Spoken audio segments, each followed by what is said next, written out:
नमस्ते छात्र। पिछले वर्ग में एक पाठ पढ़े थे।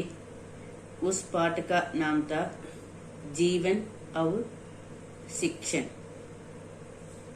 जीवन उठना बैठना या ऐश आराम करना नहीं है। जीवन वास्तव में जिम्मेदारियों की पोटली है। जीवन आनंद से ओत प्रोत है। जिम्मेदारी को निभाने से और अनुपयुक्त इच्छाओं को दबाने से ही वह आनंद आता है। शिक्षा पाकर ही कोई जीवन की जिम्मेदारियों को निभा सकता है। अब हम इस पाठ के बाकी आधा भाग को पढ़ लेंगे। मैंने मैट्रिक के एक विद्यार्थी से पूछा, क्यों जी, तुम आगे क्या करोगे? आगे क्या? आगे कॉलेज में जाऊंगा।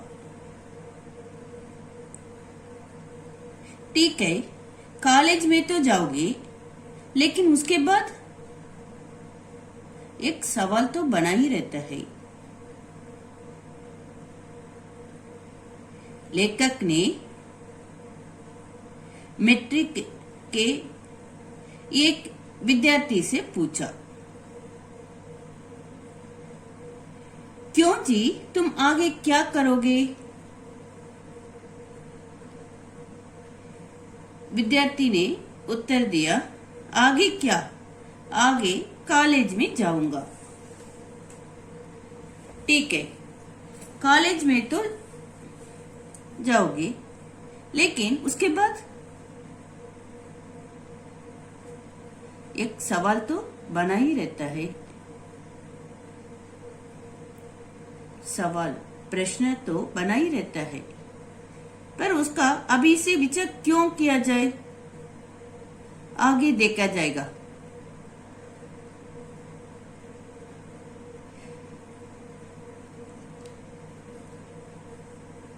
कॉलेज में तो जाओगे, लेकिन उसके बाद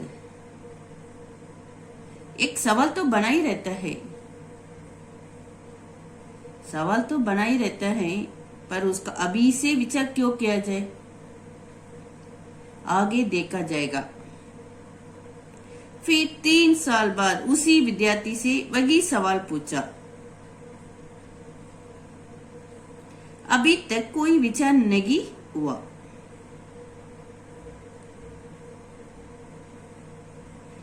विचार हुआ नहीं यानी, लेकिन विचार किया था क्या? नहीं साहब, विचार किया ही नहीं। क्या विचार करे? कुछ सूझता ही नहीं। पर अभी 1.5 बरस बाकी है, आगे देखा जाएगा। इस तरह उस विद्यार्थी ने उत्तर दिया। आगे देखा जाएगा, ये वे ही शब्द है जो 3 वर्ष पगले कहे गए थे, पर पगले की आवाज में बेफिक्री थी। पगले वक्त विद्यार्थी इस तरह कहे, आगे देखा जाएगा। ये वे शब्द है जो 3 वर्ष पगले कहे गए थे। 3 वर्ष पगले वक्त विद्यार्थी इस तरह कहे, आगे देखा जाएगा। पर पगले की आवाज में, पगले वक्त विद्यार्थी बोले है ना, पगले की आवाज में बेफिक्री थी। आज की आवाज में थोड़ी चिंता की झलक थी। पगले ये बोले ना विद्यार्थी, वे शब्द में, उनकी आवाज में बेफिक्री थी। आज ये बोले ना आगे देखा जाएगा। आज की आवाज में थोड़ी चिंता की झलक थी। फिर 1.5 वर्ष बाद उसी प्रश्नकर्ता ने उसी विद्यार्थी से अथवा कहो अब गृहस्थ से वही प्रश्न पूछा। अब ये गृहस्थ हो गया।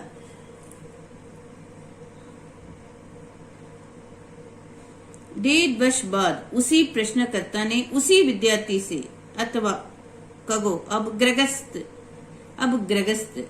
से वही प्रश्न पूछा। इस बार बेचारा चिंताक्रांत था। अब आवाज की बेफिक्री बिल्कुल गायब थी। पगले की आवाज में ये पगले बोले ना आगे देखा जाएगा। पगले की आवाज में बेफिक्री थी। इसके बाद बोले ना आगे देखा जाएगा। तब उस आवाज में थोड़ी चिंता की झलक थी। फिर 1.5 वर्ष के बाद उसी प्रश्नकर्ता ने उसी विद्यार्थी से अथवा कहो अब गृहस्थ से वही प्रश्न पूछा। इस बार बेचारा चिंताक्रांत था। अब आवाज की बेफिक्री बिल्कुल गायब थी।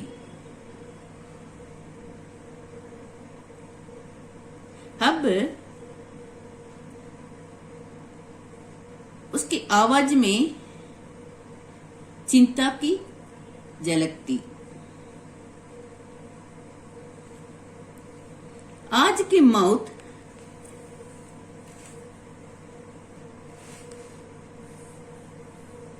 कल पर टकलते टकलते एक दिन ऐसा आ जाता है कि उस दिन मरना ही पड़ता है।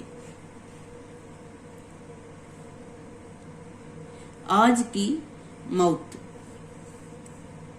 कल पर टकलते टकलते एक दिन ऐसा आ जाता है कि उस दिन मरना ही पड़ता है।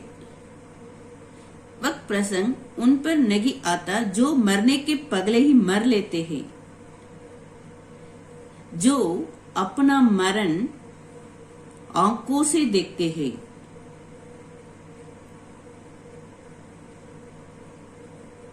जो मरण के पगले ही मर लेते हैं, जो अपना मरण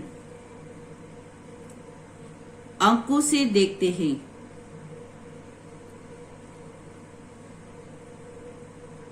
वक्त प्रसंग उन पर नहीं आता जो मरण के पगले ही मर लेते हैं, जो अपना मरण आंखों से देखते हैं। जो मरण का अगाऊ अनुभव लेते हैं उनका मरण टलता है, उनका मरण टलता है।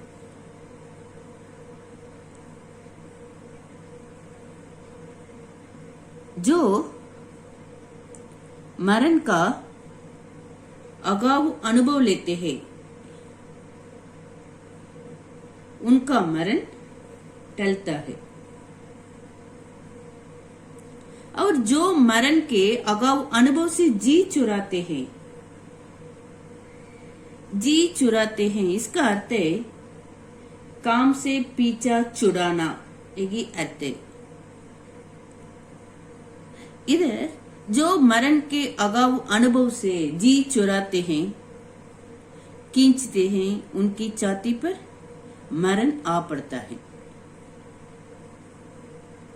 जो मरण का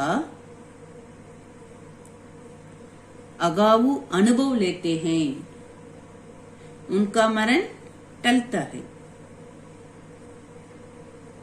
जो मरण के अगाऊ अनुभव से जी चुराते हैं, खींचते हैं, उनकी छाती पर मरण आ पड़ता है। इसका उदाहरण है, सामने एक खंबा है। यह बात, सामने एक खंबा है।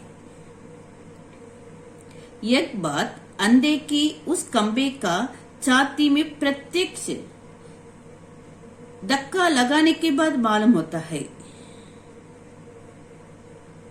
सामने खंबा है, एक बात, एक विषय है, अंधे की उस खंबे का छाती में प्रत्यक्ष धक्का लगाने के बाद ही मालूम होता है। उस खंबे का छाती में प्रत्यक्ष धक्का लगने के बाद ही मालूम होता है। आंख वाला को एक खंबा पगले ही दिखाई देता है। उधर सामने खंबा है। आंख वाले को एक खंबा पगले ही दिखाई देता है, अतः उसका धक्का उसकी छाती को नहीं लगता। इस तरह जो मरण का अगाऊ अनुभव लेते हैं, उनका मरण टलता है, और जो मरण के अगाऊ अनुभव से जी चुराते हैं, खींचते हैं, उनकी छाती पर मरण आ पड़ता है।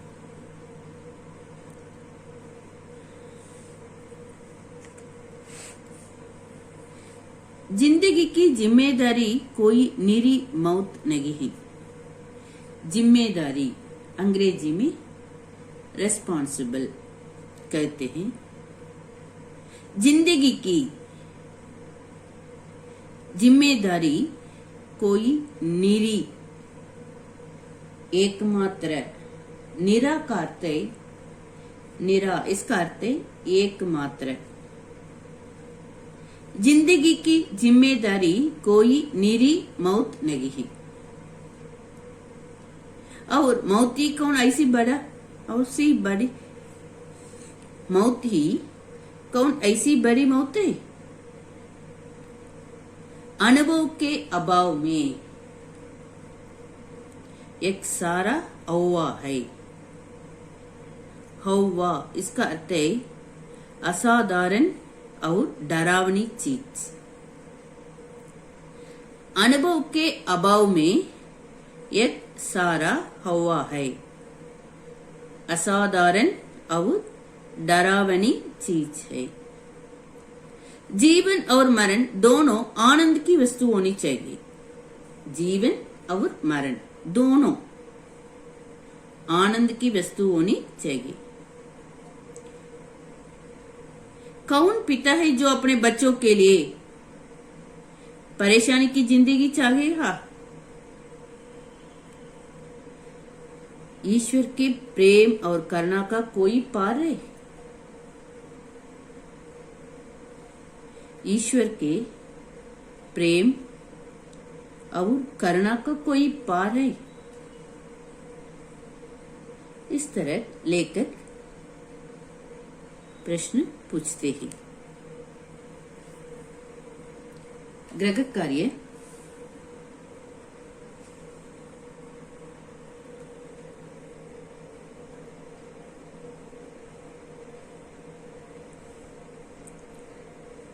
अब तक पढ़े हैं ना 3 अनुच्छेद। ये 3 अनुच्छेद को अच्छी तरह एक बार लिखिए। धन्यवाद।